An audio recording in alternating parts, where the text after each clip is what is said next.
တစ်ယောက်ကခေမာပြောသလိုသာနေပါချစ်သူမပြောနိုင်သူငါကတော့လွန်တယ်ချင်မှမဲ့ချစ်တဲ့တော့တနေ့တော့ပြန်တွေ့မယ်အရင်လိုနဲ့ခေါင်းထားသူ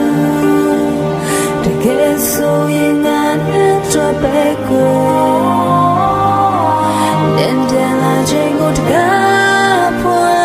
တကားဖွင့်ဆောင်နေသူနောက်တစ်ယောက်ကရဲသွင်းအောင်